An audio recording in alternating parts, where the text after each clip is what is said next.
Hi hello சொல்குட்டீஸ், welcome back to my channel. எல்லோரும் எப்படி இருக்கீங்க? எல்லாருமே ரொம்ப நல்லா இருப்பீங்கன்னு நான் நம்புகிறேன். நானும் சூப்பராக இருக்குங்க.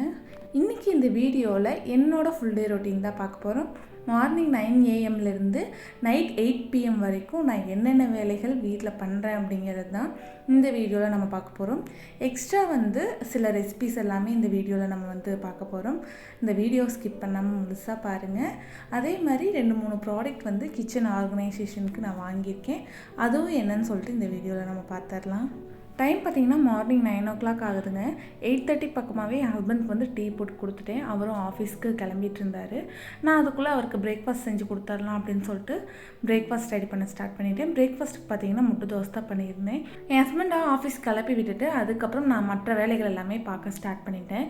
அம்மா வீட்டில் இருக்கிற வரைக்குமே நான் கிச்சன் ஒர்க்கை முடிச்சுட்டு தான் பெட்ரூம் க்ளீனிங்கே நான் ஸ்டார்ட் பண்ணுவேன். ஆனால் இங்கே வந்ததுலேருந்து பெட்ரூமை க்ளீன் பண்ணி முடிச்சுட்டு தான் மற்ற வேலைகளை நான் செய்ய ஸ்டார்ட் பண்ணுறேன். ஏன்னா என் ஹஸ்பண்ட் 10 o'clock மேலே தான் ஆஃபீஸ் கிளம்புறாங்க. அதனால் எனக்கு நிறையா டைம் இருக்குங்க. மார்னிங் எந்திரிச்சதுமே பெட்ரூமை க்ளீன் பண்ணி விட்டுட்டு அதுக்கப்புறம் தான் நான் கிச்சனுக்கே வருவேன். அதுக்கப்புறம் தான் அவருக்கு டீ வச்சு கொடுத்துட்டு நான் பிரேக்ஃபாஸ்ட்டெல்லாம் பண்ணி கொடுப்பேன். என் ஹஸ்பண்ட் 10 o'clock மேலே தான் ஆஃபீஸ் கிளம்புனாங்க. நான் கொஞ்சம் நேரம் ரிலாக்ஸ் பண்ணிவிட்டு அதுக்கப்புறம் 11 o'clock மேலே தான் நான் ஒர்க் பண்ண ஸ்டார்ட் பண்ணேன். ஃபஸ்ட்டு மாவுக்கு அரிசி ஊற வச்சிடலான்னு சொல்லிட்டு ஃபஸ்ட்டு இட்லி அரிசி ஒரு 2 டம்ளர் ஊற வச்சுக்கிட்டேன். அதுக்கப்புறம் பார்த்திங்கன்னா உடைக்காத உளுந்துங்க, உடச்சி உளுந்து யூஸ் பண்ணக்கூடாது. உடைக்காத உளுந்து ஒரு 3/4 டம்ளர் நான் எடுத்துக்கிட்டேன். 2 டம்ளர் இட்லி அரிசினா ஒரு 3/4 டம்ளர் உளுந்து போதும். உளுந்து போட்டு உளுந்தையும் நல்லா கழிஞ்சு ஊற வச்சுருங்க. உளுந்து ஊற வைக்கிறதுக்குள்ளேயே ஒரு 1/2 டேபிள் ஸ்பூன் அளவுக்கு வெந்தயத்தையும் உளுந்துக்குள்ளேயே போட்டு ஊற வச்சுருங்க. இது ரெண்டுமே ஒரு 4 மணி நேரம் 5 மணி நேரம் நல்லா ஊறணுங்க. எந்த அளவுக்கு உளுந்து அரிசி எல்லாமே ஊறுதோ அந்த அளவுக்கு மாவு சாஃப்டாக வரும். இட்லி தோசையும் சாஃப்டாக வரும். நாங்கள் ஊருக்கு போயிட்டு வரும்போது எங்கள் மாமியார் பூண்டு வெங்காயம் எல்லாம் கொடுத்துக்கிட்டு இருந்தாங்க. அது எல்லாமே பேஸ்கெட்டில் போட்டு அரேஞ்ச் பண்ணி வச்சுட்டேன். நான் 1 வீக்குக்கு முன்னாடி ஃப்ளிப்கார்ட்டில் ஃப்ரிட்ஜ் கண்டெய்னர்ஸ் எல்லாம் கொஞ்சம் ஆர்டர் போட்டிருந்தேன். ஒரு 3 ப்ராடக்ட் பக்கமாக ஆர்டர் போட்டிருந்தேன். அதில் ஃபஸ்ட்டு ப்ராடக்ட் என்னென்னு பார்த்தீங்கன்னா இந்த மாதிரி ஸ்டோரேஜ் கண்டெய்னர் தாங்க. 2 சைடும் லாக் கொடுத்துருக்காங்க. ஏர் டைட்டாக சூப்பராகவே இருக்குது. ஆனால் பிக்சரில் பார்க்கும்போது நல்லா பெரிய கண்டெய்னர் மாதிரி இருந்தது. ஆனால் நேரில் பார்க்கும்போது கொஞ்சம் சின்னதாக இருந்தது. அது ஒன்று தான் டிசப்பாயின்மெண்ட்டாக இருந்தது. மற்றபடிக்கு ப்ராடக்ட் சூப்பராகவே இருந்தது. நல்லா ஏர் டைட்டாக லாக் 2 சைடும் கொடுத்துருக்காங்க. நெக்ஸ்ட் ப்ராடக்ட் பார்த்தீங்கன்னா கிச்சன் பேஸ்கெட் தான் நான் வாங்கியிருந்தேன். இது 3 டைப்பில் இருக்குங்க. ஒன்று பெருசு, சின்னது, அதுக்கப்புறம் அதை விட சின்னது. 3மே எனக்கு ரொம்பவே பிடிச்சிருந்தது. பார்க்குறக்கே இது ரொம்பவே அழகாக இருந்தது. எனக்கு இது கண்டிப்பாக யூஸ் ஆகுங்க. டொமேட்டோ போட்டு வைக்கிறதுக்கு இல்லை பூண்டெல்லாம் போட்டு வைக்கிறதுக்கு எனக்கு இது யூஸ்ஃபுல்லாக இருக்கும். நீங்கள் டைனிங் டேபிளில் ஃப்ரூட்ஸ் கூட அரேஞ்ச் பண்ணி வச்சுக்கலாம். இல்லை சாஸ் பாட்டில்ஸ் எல்லாமே இந்த பேஸ்கெட்டில் நீங்கள் அரேஞ்ச் பண்ணி வச்சுக்கலாம். 3 பேஸ்கெட்டுமே 3 டைப்பில் இருக்குங்காட்டி நம்மளுக்கு எந்த பேஸ்கெட் வேணுமோ அதுக்கேற்ற சைஸில் எடுத்து நம்ம யூஸ் பண்ணிக்கலாம். அடுத்து இந்த ஸ்டோரேஜ் கண்டெய்னர் பார்த்திங்கன்னா நான் ரொம்பவே ஆசைப்பட்டு வாங்கின கண்டெய்னருங்க. ஏன்னா நிறையா யூடியூபர்ஸோட வீடியோஸில் இந்த கண்டெய்னரை நான் பார்த்துருக்கேன். அதே மாதிரி ஃப்ரிட்ஜில் ஸ்டோர் பண்ணி வைக்கிறதுக்கு இது ரொம்பவே ஹெல்ப்ஃபுல்லாக இருக்கும். இதில் இந்த மாதிரி 3 பார்ட் கொடுத்துருக்காங்க. இதை நம்ம தனித்தனியாக கூட யூஸ் பண்ணிக்கலாம். அதுக்கப்புறம் அந்த பெரிய பேஸ்கெட்டையும் நம்ம தனியாக யூஸ் பண்ணிக்கலாம். எனக்கு இது ரொம்பவே பிடிச்ச ஒரு கண்டெய்னரு. சரி, இதை கண்டிப்பாக நம்ம வாங்கியே ஆகணும்னு சொல்லிட்டு நான் ஆர்டர் போட்டுட்டேன். அதே மாதிரி இதோட மெட்டீரியலெல்லாம் பார்த்திங்கன்னா நல்லா திக்காக ஸ்ட்ராங்காக இருந்தது. கண்டிப்பாக கீழே போட்டாலுமே உடையாது. அந்தளவுக்கு நல்லா ஸ்ட்ராங்காக தான் இருந்தது. கைப்பிடி மாதிரி கொடுத்துருக்காங்க. அதை யூஸ் பண்ணி நம்ம எடுத்துக்கலாம். அதுக்கப்புறம் உள்ளே இருக்கிற 3 கண்டெய்னரையும் நம்ம தனியாக யூஸ் பண்ணிக்கலாம். அதுக்கப்புறம் பெரிய கண்டெய்னரையும் நம்ம தனியாக யூஸ் பண்ணிக்கலாம். இது மல்டி பர்பஸாக இருக்குதுங்க. எனக்கு ரொம்பவே பிடிச்சிருந்தது. அதனால் நான் இதையுமே ஆர்டர் போட்டு வாங்கிட்டேன். இந்த 3 ப்ராடக்ட்டுமே எனக்கு ரொம்பவே பிடிச்சி தான் நான் வாங்கினேன். அதே மாதிரி அந்த ஃபஸ்ட்டு பார்த்த ப்ராடக்ட்டில் மட்டும் எனக்கு சைஸ் சின்னதாக இருந்ததுன்னு சொல்லிட்டு எனக்கு ஒரு டிசப்பாயின்மெண்ட்டு. அதர்வைஸ் இந்த ப்ராடக்டோட குவாலிட்டியும் எல்லாமே சூப்பராக பக்காவாக இருந்தது. இந்த ஒவ்வொரு ப்ராடக்டோட ரேட்டுமே பார்த்திங்கன்னா 300க்கு கம்மியாக தான் இருந்ததுங்க. ரேட்டும் அஃபோர்டபுளாக தான் இருந்தது. எனக்கு இந்த 3 ப்ராடக்ட்டும் ரொம்ப பிடிச்சிருந்தது. டைம் பார்த்திங்கன்னா 11:30 பக்கமாக ஆகுதுங்க. சரி, லஞ்ச் பண்ண ஸ்டார்ட் பண்ணிடலான்னு சொல்லிட்டு வேணுங்கிற காய்கறியெல்லாம் ஃப்ரிட்ஜிலேருந்து எடுத்துகிட்டு வந்து வச்சுட்டேன். அம்மா முந்தானேத்து வீட்டுக்கு வந்திருந்தாங்க. நான் ஒரு மினி விலாகில் கூட நான் ஷேர் பண்ணியிருப்பேன். அம்மா வீட்டுக்கு வரும்போது என்ன சொல்லியிருந்தாங்கன்னா, நீ வாங்கி வச்சுருக்கிற பருப்புலையெல்லாம் கொஞ்சம் கொஞ்சம் வரமிளகா போட்டு வை, அப்போ தான் பூச்சி பிடிக்கிறது, இந்த செல்லி ஏறுறது அந்த மாதிரிலாம் எதுவுமே ஆகாது. அதனால் எல்லா பருப்புலையுமே கொஞ்சம் கொஞ்சமாக நீ வரமிளகா போட்டு அப்படின்னு சொல்லியிருந்தாங்க. நானும் ஸ்டோர் பண்ணி வச்சுருக்கிற எல்லா பருப்புலேயுமே வந்து ஒரு பீஸ் வரமிளகாயை வந்து நான் போட்டு வச்சுட்டேன். அம்மா வந்து எப்போவுமே வீட்டுக்கு வந்து இந்த மாதிரி சில டிப்ஸ் எல்லாம் வந்து எனக்கு சொல்லி கொடுப்பாங்க. நான் வந்து இப்போ தான் தனியாக வந்திருக்கேன், அதனால் சில விஷயம்லாம் எனக்கு தெரியாது. அம்மா வந்து என்னை பார்க்க வரும்போதெல்லாம் இந்த மாதிரி ஒரு சில டிப்ஸ் வந்து எனக்கு சொல்லி கொடுத்துட்டு போவாங்க. எனக்கு வந்து ரொம்பவே யூஸ்ஃபுல்லாக இருக்கும். பருப்பெல்லாம் ஸ்டோர் பண்ணி வச்சதுக்கப்புறம் நான் வந்து லஞ்சு ப்ரிப்பேர் பண்ண ஸ்டார்ட் பண்ணிட்டேன். லஞ்சுக்கு பார்த்திங்கன்னா கத்திரிக்காய் உருளைக்கிழங்கு சாம்பார் பண்ணிவிட்டு அதுக்கப்புறம் பொல்லங்காயில் வந்து கூட்டு பண்ணிடலாம், அதுக்கப்புறம் பெப்பர் ரசம் வச்சுக்கலாம் அப்படிங்கிற மாதிரி நான் பிளான் பண்ணியிருந்தேன். ஃபஸ்ட்டு வந்து சாம்பார் வச்சிடலான்னு சொல்லிட்டு இதுக்கு வந்து ஒரு சின்ன குக்கரில் தேவையான அளவு பருப்பு, அதுக்கப்புறம் ஒரு 2 தக்காளி, அதுக்கப்புறம் கொஞ்சமாக மஞ்சத்தூள் இதெல்லாமே போட்டு நல்லா வேக வச்சு எடுத்து வச்சுக்கோங்க. நெய் காய்ச்சறதுக்காக நான் வந்து டெய்லியுமே வந்து பாலாடை கலெக்ட் பண்ணிகிட்ருக்கேன். நான் வந்து இப்போ தான் ஃபஸ்ட் டைம் வந்து இந்த மாதிரி பாலாடை கலெக்ட் பண்ணி நெய் செய்ய போகிறேன். இதுக்கு முன்னாடி நான் செஞ்சது கிடையாது. ஏன்னா என்னோடய அம்மா வீட்லேயும் சரி, என்னோடய மாமியார் வீட்லேயும் சரி ஃப்ரிட்ஜ் கிடையாது. அதனால் இந்த மாதிரி ப்ராசஸ் எல்லாம் எங்களால் செய்ய முடியல. இப்போ வந்து நானும் என் ஹஸ்பண்டும் வந்து தனியாக வீடு பார்த்து வந்துட்டோம். ஸோ நம்ம வந்து புது ஃப்ரிட்ஜ் வந்து வாங்கியாச்சு. சரி, ஃப்ரிட்ஜ் இருக்கிறதுனால நெய் போய் நம்ம கடையில் வாங்க வேண்டாம், வீட்லேயும் இந்த மாதிரி பாலாடை ஸ்டோர் பண்ணி வச்சு நெய் காய்ச்சிக்கலாம் அப்படின்னு சொல்லிட்டு தான் இப்போ பாலாடையெல்லாம் கலெக்ட் பண்ண நான் ஸ்டார்ட் பண்ணியிருக்கேன். பாலாடை எடுத்ததுக்கப்புறம் அதே பாலில் வந்து தயிருக்கு உரைய ஊற்றி வச்சுட்டேன். அதுக்கப்புறம் இந்த சைடு பார்த்தீங்கன்னா புளி கொஞ்சமாக நான் ஊற போட்டேன். ரசத்துக்கு சாம்பாருக்கு ரெண்டுமே சேர்த்து நான் வந்து புளி கொஞ்சமாக ஊற வச்சுருக்கேன். துவரம்பருப்பு வந்து கொஞ்சம் அதிகமாக தான் நான் வந்து வேக வச்சுருக்கேன். ஏன்னா சாம்பாருக்கு வேணும், பொடலங்காய் கூட்டுக்கு வேணும். நான் வந்து எப்பயுமே பொடலங்காய் கூட்டுக்கு வந்து கடலைப்பருப்பு போட்டு தான் செய்வேன். கடலைப்பருப்பு அந்தளவுக்கு நம்ம வீட்டில் இல்லாதங்காட்டி சரி துவரம்பருப்பு போட்டே கூட்டு பண்ணலாம் அப்படின்னு சொல்லிட்டு தான் துவரம்பருப்பு வந்து கொஞ்சம் அதிகமாகவே நான் வந்து வேக வச்சுட்டேன். என் ஹஸ்பண்ட் வந்து 2 o'clock தான் சாப்பிட்றதுக்கு வந்து வீட்டுக்கு வருவாங்க. ஸோ அதனால் எனக்கு பிரச்சனை இல்லை, டைம் நிறையாவே இருக்குது. அதனால் நான் பொறுமையாக வீடியோ எடுத்துகிட்டே எல்லா வேலையுமே நான் பார்த்துட்டு இருந்தேன். அம்மா வீட்டில் இருக்கிற வரைக்குமே எல்லா வேலையுமே நான் அவசர அவசரமாக தான் பண்ணுவேன். ஏன்னா என் ஹஸ்பண்ட் வந்து அம்மா வீட்டில் இருக்கிற வரைக்குமே 9 o'clock வேலைக்கு கிளம்பிடுவாங்க. கூடவே லஞ்சும் பேக் பண்ணி கொடுத்தாகணும். அதனால் எப்பவுமே அவசரமாக தான் நான் வேலை செஞ்சிட்ருப்பேன். இங்கே வந்து நாங்கள் 2 பேர் தான் இருக்கோம். அவரும் சாப்பிட்றதுக்கு வீட்டுக்கு வந்துடுறங்காட்டி நான் வந்து எல்லா வேலையுமே பொறுமையாக தான் பார்த்துட்டு இருந்தேன். நம்ம வீட்டில் வந்து அம்மிக்கல் இருக்கங்காட்டி ரசத்துக்கோ இல்லை இஞ்சி பூண்டு பேஸ்ட்டுக்கோ வந்து மிக்ஸி ஜார் நம்ம யூஸ் பண்ண வேண்டியதில்லை. இந்த மாதிரி அம்மியில் வந்து அரைச்சிட்டு போயிடலாம். நான் வந்து சின்ன வயசில் இருக்கும்போது இந்த மாதிரி அம்மிக்கல் ஆட்டாங்கல்லாம் யூஸ் பண்ணேன். அதுக்கப்புறம் இப்போ தான் நான் வந்து அம்மிக்கல்லாம் யூஸ் பண்ணுறேன். ஒரு பக்கம் சாம்பார் ரெடி ஆகிட்டு இருந்தது, இன்னொரு சைடு பார்த்திங்கன்னா சக்கரவள்ளி கிழங்கு வந்து நான் வேக போட்டிருந்தேன். நம்ம வீட்டில் கொஞ்சமாக சக்கரவள்ளி கிழங்கு கிடந்தது, சரி அது வேஸ்ட் ஆயிருமேன்னு சொல்லிட்டு அதையும் நான் வேக போட்டுட்டேன். சக்கரவள்ளி கிழங்கும் வெந்துருச்சு, இன்னொரு சைடு சாம்பாரும் ரெடி ஆகிடுச்சு. சக்கரவள்ளி கிழங்கு வெந்தோடனே நான் ரசத்தை வந்து நான் தாளித்து விட்டுட்டேன். ரசம் தாளித்து அதையுமே நான் வந்து இறக்கி வச்சுட்டேன். அதுக்கப்புறம் சாம்பாரும் வந்து போடவே சூப்பராக ரெடி ஆகிடுச்சு. சாம்பாரில் வந்து இன்றைக்கி வந்து நான் கத்திரிக்காய் உருளைக்கிழங்கு மட்டும்தான் சேர்த்துருக்கேன். அவரைக்காய் முருங்காய் இதெல்லாமே சேர்த்து பண்ணோன்னா இன்னுமே டேஸ்ட் வந்து சூப்பராக இருக்கும். சாம்பார் வந்து நான் எப்படி வைப்பேன்னு பார்த்தீங்கன்னா, ஒரு குக்கரில் வந்து கொஞ்சமாக எண்ணெய் விட்டுட்டு கடுகு, கடலைப்பருப்பு, சீரகம் இதெல்லாமே போட்டு நல்லா பொரிஞ்சதுக்கப்புறம் நம்ம வெட்டி வச்சுருக்கிற வெங்காயம், வரமிளகாய் இதையும் போட்டு நல்லா வணக்கிட்டு இருந்தோம். அதுக்கப்புறம் 2 பல்லு பூண்டை வந்து தட்டி சேர்த்திக்கோங்க. பூண்டு சேர்த்துனதுக்கப்புறம் நம்ம வெட்டி வச்சுருக்கிற உருளைக்கிழங்கும் கத்திரிக்காயும் சேர்த்து நல்லா வணக்கி விட்டுருங்க. அதுக்கப்புறம் தேவையான அளவுக்கு உப்பு, சாம்பார் தூள், மஞ்சள் தூள், அதுக்கப்புறம் மிளகாய் தூள் இதெல்லாமே போட்டு கலந்து விட்டதுக்கப்புறம் கொஞ்சமாக புளித்தண்ணி ஊற்றி ஒரு 10 நிமிஷம் காயை வந்து நல்லா கொதிக்க விடுங்க. 10 நிமிஷம் கொதிக்க விடும் போதே காய் பார்த்திங்கன்னா ஒரு 80% நல்லாவே வெந்துடும். இதுக்கப்புறம் நம்ம வேக வச்சுருக்கிற துவரம்பருப்பையும் ஊற்றி நல்லா கிளறி விட்டுட்டு ஒரு 5 நிமிஷம் ஹை ஃப்ளேமில் வச்சு கொதிக்க விட்டு எடுத்திங்கன்னா போதும். சாம்பார் வந்து சூப்பராக ரெடி ஆயிரும். இறக்கும்போது கொஞ்சமாக கொத்தமல்லி தழை போட்டு இறக்குனிங்கன்னா போதும். 1:30 பக்கமாகவே நான் லஞ்செல்லாம் ப்ரிப்பேர் பண்ணி முடிச்சிட்டாங்க. என் ஹஸ்பண்ட் 2 o'clock வந்து சாப்பிட்டு ஆஃபீஸ் கிளம்பிட்டாங்க. நான் ரீசெண்டாக பார்த்தீங்கன்னா இந்த பேபி மங்க் புத்தா வந்து நான் வாங்கியிருந்தேன்.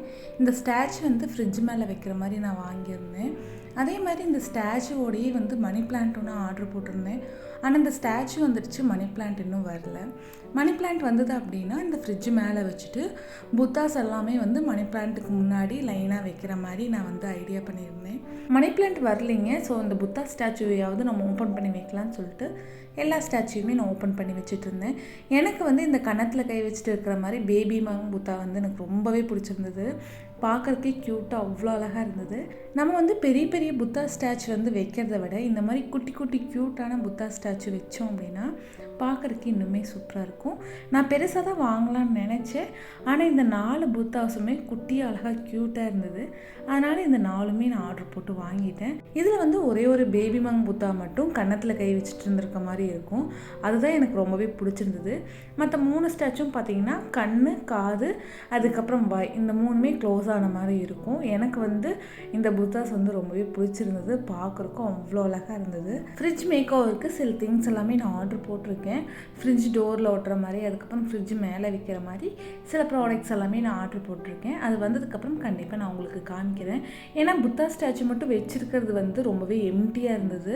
ஏன்னா ஸ்டாச்சு மட்டும் இருக்கிற மாதிரி இருந்தது. கூடவே 2-3 திங்ஸ் வந்து எக்ஸ்ட்ரா இருந்தது அப்படின்னா பார்க்குறதுக்கு ரொம்பவே அழகாக இருக்கும்.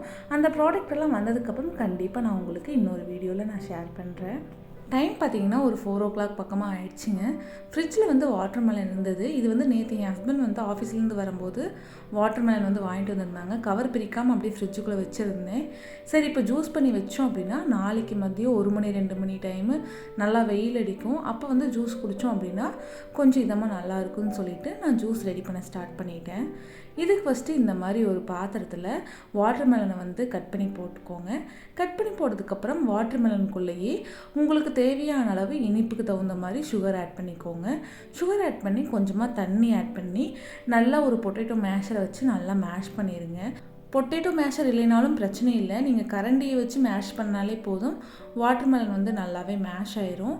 இந்த மாதிரி மேஷ் பண்ணலைனாலும் பிரச்சனை இல்லை. ஒரு மிக்ஸி ஜாரில் வாட்டர்மெலனை போட்டு சுகரு தண்ணி எல்லாமே ஊற்றி ஒரு அடி அடிச்சிங்கனாலும் போதும். ஜூஸ் வந்து ரெடி ஆயிரும்.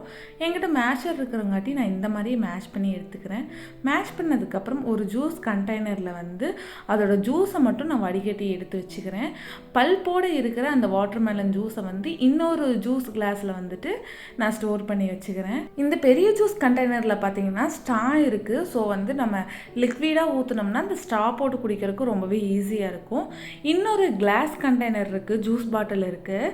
அதில் வந்து இந்த தர்பூசணியோட பல்போடு சேர்ந்து ஜூஸ் வந்து அதில் நான் போட்டு வச்சுக்குவேன். அதனால் பிரச்சனை இல்லை. இந்த ரெண்டையுமே வந்து ஃப்ரிட்ஜுக்குள்ளே வச்சு நாளைக்கு மதியம் குடிக்கும்போது இன்னுமே டேஸ்ட் வந்து சூப்பராக இருக்கும். நல்லா ஜில்லுன்னு வெயிலுக்கு வந்து இதமாக இருக்கும். இன்னொரு ஜூஸ் பாட்டில் இருக்குங்க. இந்த ஜூஸ் பாட்டில் வந்து எல்லாருமே என்னோடய லஞ்ச் பாக்ஸ் வீடியோவில் பார்த்துருப்பீங்க.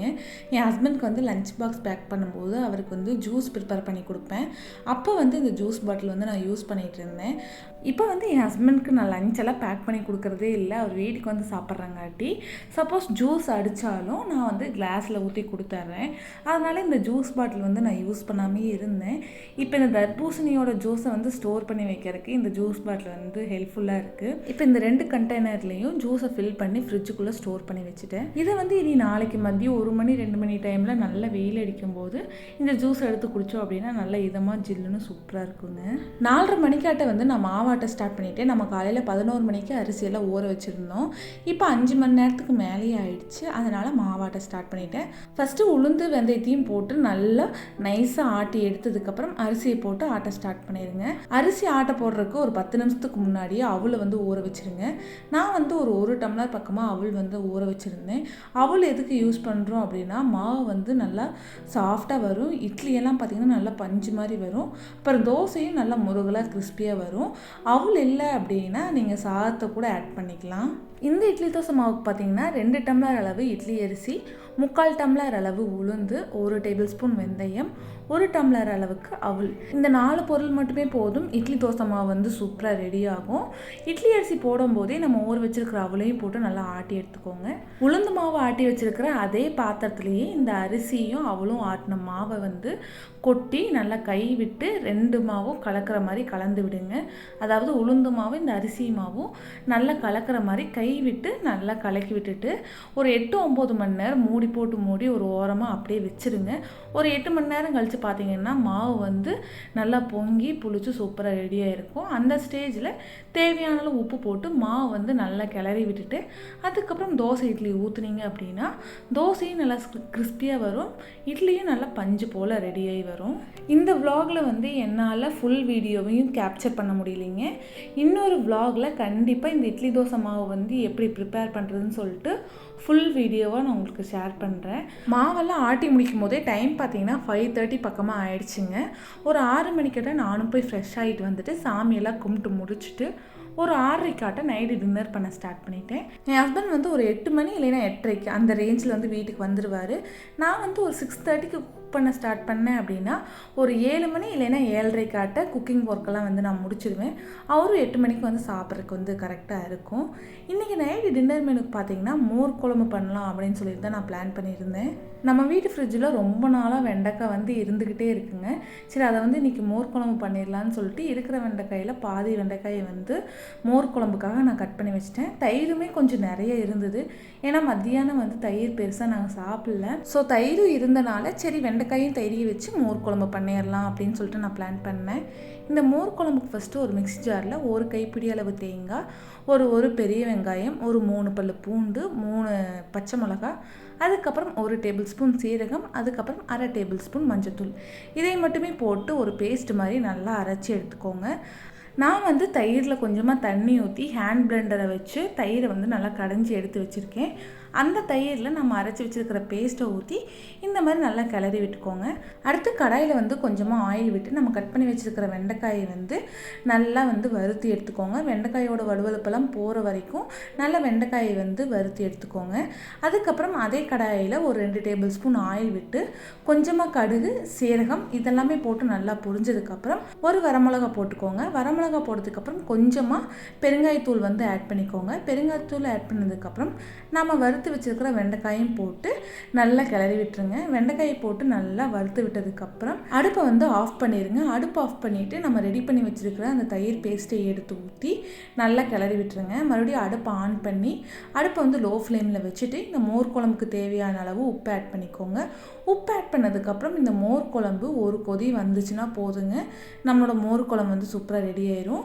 மோர் குழம்பு ஒரு கொதி வர வரைக்குமே அடுப்பு வந்து லோ ஃப்ளேமில் தாங்க இருக்கணும். அடுப்பை வந்து ஹை ஃப்ளேமில் வைக்கக்கூடாதுங்க. லோ ஃப்ளேம்லேயே வச்சு ஒரு கொதி வந்ததுக்கப்புறம் அடுப்பை ஆஃப் பண்ணிட்டிங்கன்னா போதும், நம்மளோட மோர் குழம்பு வந்து சூப்பராக ரெடி ஆயிரும்.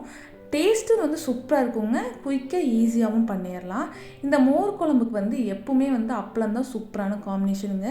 எப்பயுமே மோர் குழம்பு பண்ணிங்க அப்படின்னா சைடிஷாக வந்து அப்பளம் பொரிச்சு வச்சுருங்க. அதுதான் வந்து சூப்பரான காம்பினேஷன். மோர் குழம்பு ரெடி பண்ணதுக்கப்புறம் நான் வந்து சாப்பாட்டையும் வச்சு விட்டுட்டேன். இன்னொரு சைடு வந்து அப்பளத்தையும் பொரிச்சு எடுத்துட்டேன். டின்னர் ப்ரிப்பரேஷன்லாம் முடிக்கும் போதே டைம் பார்த்திங்கன்னா 7:30 பக்கமாக ஆயிடுச்சுங்க. எல்லா வேலையும் பண்ணி முடிச்சதுக்கப்புறம் நான் வந்து கொஞ்ச நேரம் டிவி பார்த்துட்டு இருந்தேன். ஒரு 8 மணிக்காட்ட என் ஹஸ்பண்டும் வீட்டுக்கு வந்துட்டார். என் ஹஸ்பண்ட் வந்து ஃப்ரெஷ் ஆகிட்டு வந்ததுக்கப்புறம் அவரும் நானும் டின்னர் சாப்பிட ஸ்டார்ட் பண்ணிட்டோம். இந்த வீடியோ இதோட அவ்வளோதாங்க. இந்த வீடியோ ஒரு அளவுக்காவது உங்களுக்கு பிடிச்சிருக்கும்னு நான் நினைக்கிறேன். மறக்காமல் நான் போட்டிருக்கிற ரெசிபிஸ் எல்லாம் நீங்களும் வீட்டில் ட்ரை பண்ணி பாருங்கள். இந்த வீடியோ உங்களுக்கு பிடிச்சிருந்துச்சுன்னா வீடியோக்கு ஒரு லைக் பண்ணுங்கள். மறக்காமல் நம்ம சேனலை சப்ஸ்கிரைப் பண்ணுங்கள். இதே மாதிரி வேறொரு வீடியோவோட நாளைக்கு நான் உங்களை சந்திக்கிறேன். பாய்.